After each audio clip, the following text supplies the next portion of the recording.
أعوذ بالله من الشيطان الرجيم بسم الله الرحمن الرحيم الزاني لا ينكح إلا زانية أو مشركة والزانية لا ينكحها إلا زان أو مشرك وحرم ذلك على المؤمنين صدق اللہ العظیم۔ سورۃ نور، جس کی آیت نمبر 3 آپ کے سامنے پڑھی گئی ہے، تیسری آیت ہے سورہ نور کی۔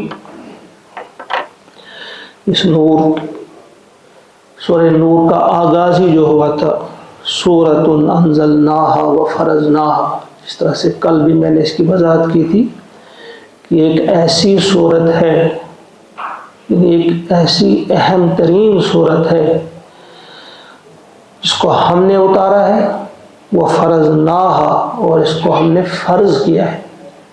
امام بخاری اس سے مراد لیتے ہیں کہ ہر شخص کا جاننا، اس صورت کا جاننا فرض ہے، اس کے احکامات سے واقفیت حاصل کرنا یہ ہر مسلمان کے لیے فرض ہے۔ فرضناہا وانزلنا فیہا آیات بینات، اور ہم نے اتاری اس میں روشن آیات، کیوں؟ لعلکم تذکرون، تاکہ تم نصیحت حاصل کرو۔ تو یہاں بھی یہ کلیئر ہوتا ہے کہ اس لیے ہم نے نازل کیا اس کو، تاکہ کیا صرف اس کی تلاوت کی جائے اور ثواب حاصل کیا جائے؟ نہیں، بلکہ اس سے سبق حاصل کیا جائے، اس پر غور و فکر کر کے اس کے ہدایات پہ عمل کیا جائے، اسی لیے ہم نے اس کو فرض کیا۔ لعلکم تذکرون، اس سے سبق حاصل کرنا، اس سے نصیحت حاصل کرنا، اس سے اپنی زندگی کا رخ صحیح کرنا۔ تو کل والی آیت جو آپ نے پڑھی تھی کہ ایک زانی مرد یا زانی عورت ہو، بدکار مرد یا بدکار عورت ہو، اس کے لیے 100 کوڑوں کی سزا جو اللہ تعالیٰ نے وہیں سے مقرر کی ہے، جسے ہم حدود کہتے ہیں، یہ حد ہے۔ اب آج والی آیت میں اللہ کا ارشاد ہوتا ہے الزانی لا ینکح الا زانیۃ۔ کل بھی میں نے بتایا تھا کہ شروع آیت تھی الزانیۃ والزانی، بدکار عورت ہو یا بدکار مرد۔ پہلے بدکار عورت کا تذکرہ کیوں؟ کیونکہ وہی دعوت دیتی ہے بدکاری کی، غلط قسم کے لباس پہن کر، خوشبو کا استعمال کر کے وغیرہ، اس لیے پہلے اسی کا تذکرہ کیا۔ اب اس تیسری آیت میں چونکہ نکاح کی بات ہے، اس لیے یہاں پہلے مرد کی بات آ گئی، یہاں الزانیہ پہلے نہیں آئی، پہلے الزانی، یہ نکاح کی بات ہے۔ فرماتے ہیں اللہ تبارک و تعالیٰ الزانی، زانی مرد جو ہے، بدکار مرد جو ہے، لا ینکح الا زانیۃ، اس کے لائق نہیں اس کے سوا کوئی عورت، اس کے سوا زانیہ کے سوا، یعنی اس کو چاہیے کہ نکاح میں ایک زانیہ ہی ملے، او مشرکہ یا پھر مشرکہ، یعنی زانی مرد کے لیے کوئی تیار نہ ہو معاشرے میں کہ اسے کوئی رشتہ دے، اسے کوئی اپنی لڑکی جو ہے اس کے نکاح میں دے دے۔ ہاں، اس کے لائق اگر ہے تو کیا کون ہے؟ یا تو زانیہ ہی ہوگی یا پھر مشرکہ۔ اور اسی طرح سے والزانیۃ، اور زانیہ جو ہوگی یعنی بدکار عورت جو ہوگی، لا ینکحھا، اس سے بھی کوئی نکاح نہ کرے، الا زان، ہاں کوئی زانی مرد ہے وہ اس سے نکاح کرے، او مشرک، یا کوئی مشرک اس سے نکاح کرے، یعنی کیٹاگوریکلی صاف کہا گیا اس میں۔ اور کیوں فرمایا؟ ساتھ ہی فرمایا وَحُرِّمَ ذَلِكَ عَلَى الْمُؤْمِنِينَ، ایسا کرنا حرام ہے مومنوں پر۔ اب یہاں سے اس بات کو سمجھنا چاہیے، اس آیت میں جو ہے یہ حکم ہے، یہ قانون کے اس میں حد میں نہیں آئے گا، یہ قانون کے تحت نہیں بلکہ ایک اخلاقی بات کی گئی ہے۔ کیوں؟ کیونکہ پیارے نبی صلی اللہ علیہ وسلم نے واضح الفاظ میں یہ قاعدہ کلیہ بیان فرمایا ہے، الحلال الحرام لا یحرم الحلال، کوئی بھی حرام کام ہے جو ہے وہ کسی حلال کو حرام نہیں کرتا۔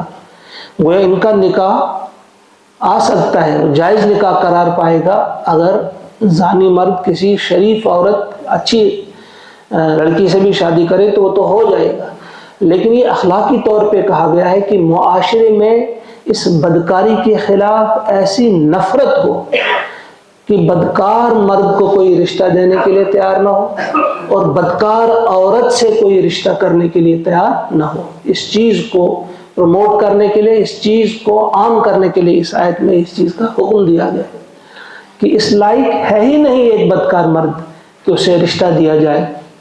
ہاں ملے اسے تو کوئی بدکار عورت ہی ملے یا مشرکہ ملے، اسی طرح سے بدکار عورت بھی اس لائق ہے ہی نہیں کہ کوئی نیک اور صالح مرد اس سے رشتہ کرے، نہیں، بلکہ کرے گا تو کون؟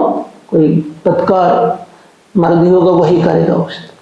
تو اس میں ایک تو یہ بات آ جاتی ہے واضح۔ دوسری بات اس میں یہ بھی ہے کہ ایک اشارہ اس میں یہ بھی ہے کہ جب نکاح کرنا ہو تو اللہ تعالیٰ، ایک اشارہ اس میں ہے کہ اللہ تعالیٰ اچھے لوگوں کو اچھی ہی عورتیں فراہم کرتا ہے، ان کے نصیب میں لکھ دیتا ہے، اور اچھی جو طیب عورتیں ہوں ان کو طیب مرد ہی ملتے ہیں۔ یعنی یہ ایک فطری چیز بھی ہے، بہت کم ایسا ہوتا ہے کہ ایک بہت نیک اور صالح مرد ہو تو اس کے متھے چڑھ جائے کوئی بہت بدکار عورت، ایسا نہیں ہوتا ہے، بہت کم ایسا ہوتا ہے۔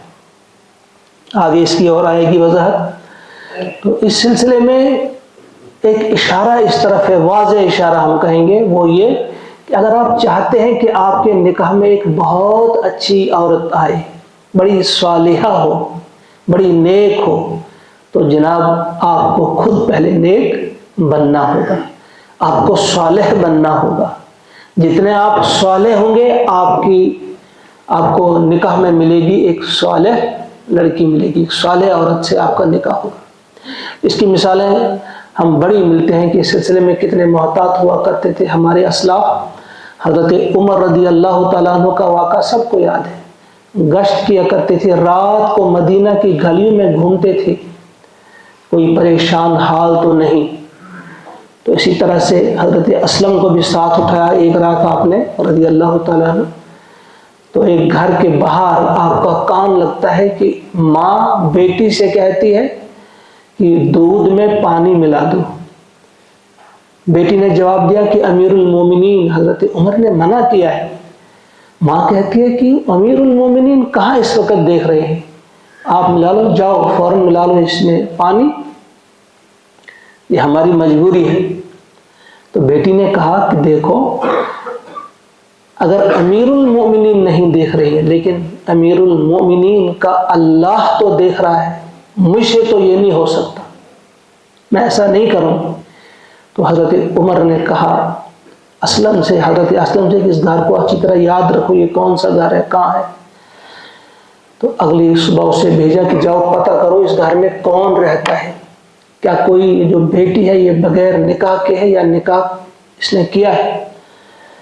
تو وہ پتہ کر کے آتے ہیں کہ نہیں، اس نے ابھی نکاح نہیں کیا ہے۔ تو وہ اپنے بیٹوں کو بلاتے ہیں، کہتے ہیں کہ فلاں جگہ ایک بیٹی ہے، اس سے نکاح کرنا ہے، کون سا بیٹا تیار ہے۔ حضرت عبداللہ بن عمر اور حضرت عبد الرحمن بن عمر دونوں نے کہا ہم تو شادی شدہ ہے۔ پھر حضرت عاصم بن عمر جو ہیں وہ تیار ہو جاتے ہیں، انہوں نے کہا میں تیار ہوں، پھر ان کا نکاح ہو جاتا ہے۔ ان کے ہاں ایک بیٹی پیدا ہوتی ہے اور اس بیٹی سے پیدا ہوتے ہیں حضرت عمر بن عبدالعزیز رحمۃ اللہ تعالی علیہ، جنہیں عمر ثانی کہا جاتا ہے، یعنی فاروق اعظم کی طرح ان کا کردار تھا، اور ان کی جو حکومت تھی مختصر وقت کے لیے تھی، لیکن وہی دور انہوں نے زندہ کیا، جنہیں 5واں خلیفہ کہا جاتا ہے۔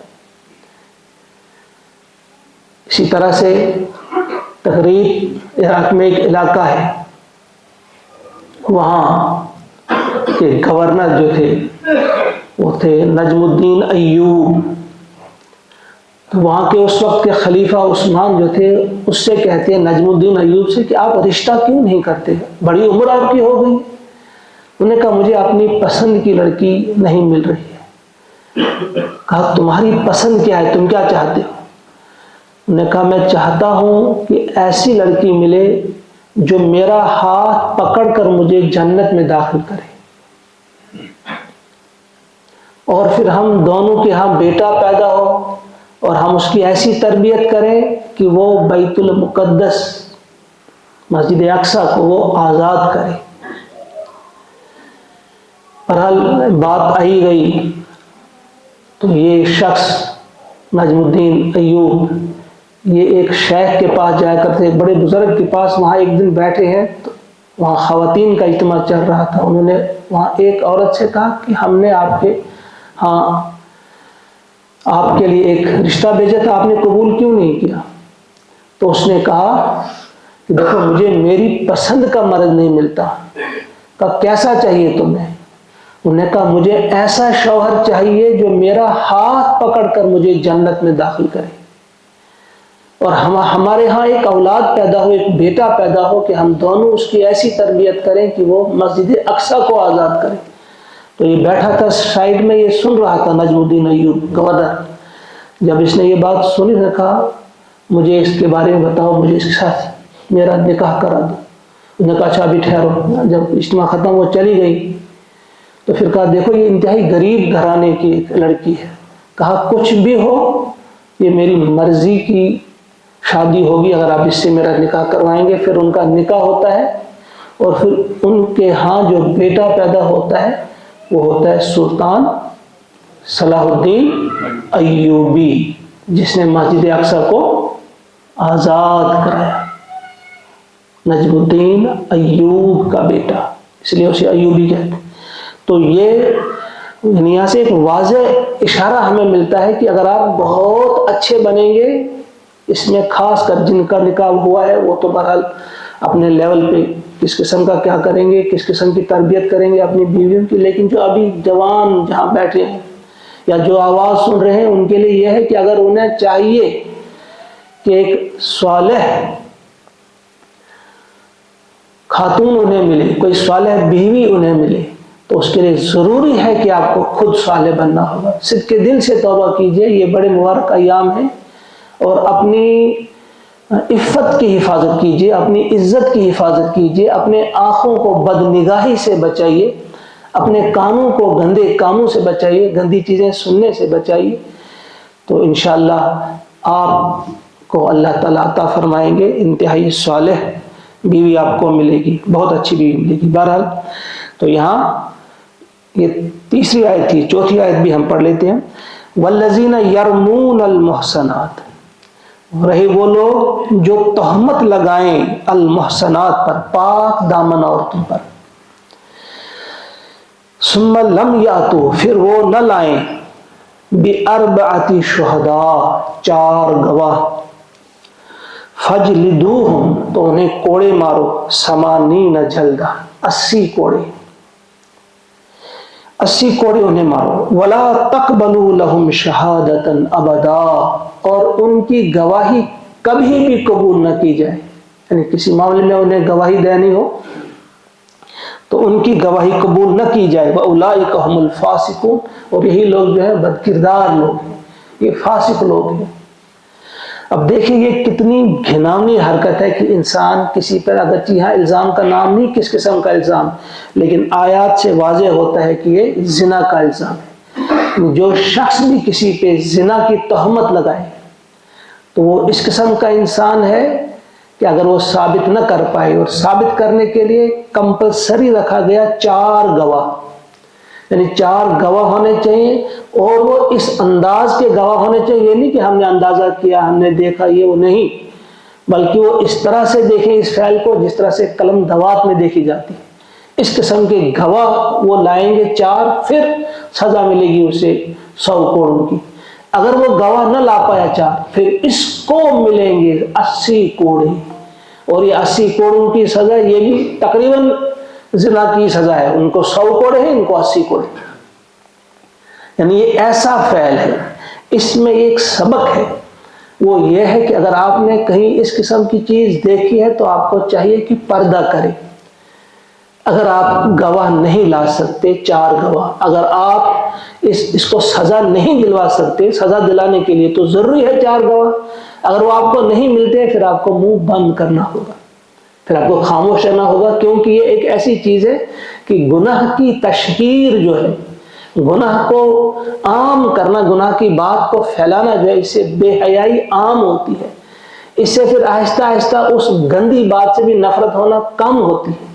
لہذا یہ بڑی تاکید اس میں ہے کہ جو بھی الزام کسی کو لگائیں، اس قسم کا الزام زنا کی تہمت کسی پہ لگائیں، تو پھر ان سے کہو کہ لاؤ 4 گواہ، لائے تو ٹھیک، نہیں تو پھر اسی کو سزا ملے گی، 80 کوڑوں کی اسے سزا ملے گی۔ اور اس سزا کے اس میں ایک مجھے بہت پہلے میں نے پڑھا ہے، کہیں شاید 20-25 سال، اس وقت مجھے 20-25 سال پہلے کہیں ایک واقعہ پڑھا تھا، مجھے اس وقت یاد نہیں کس کتاب میں، لیکن وہ واقعہ مجھے یاد آ رہا ہے کہ مدینہ کے قریب کوئی بستی ہے، وہاں ایک بار ایسا ہوا کہ ایک عورت کی ڈیتھ ہو گئی، عورت مر گئی، تو اس کا جب غسل دیا جا رہا تھا، وہ 2-3 خواتین وہاں موجود تھیں، تو ایک عورت جب اس کی ران پہ اس کا ہاتھ آیا، وہاں ران اس کو دھو رہی تھی، صاف کر رہی تھی، اس وقت اس نے زبان سے اپنی دوسری ان ساتھیوں، جو ساتھی عورتیں تھیں، ان سے کہا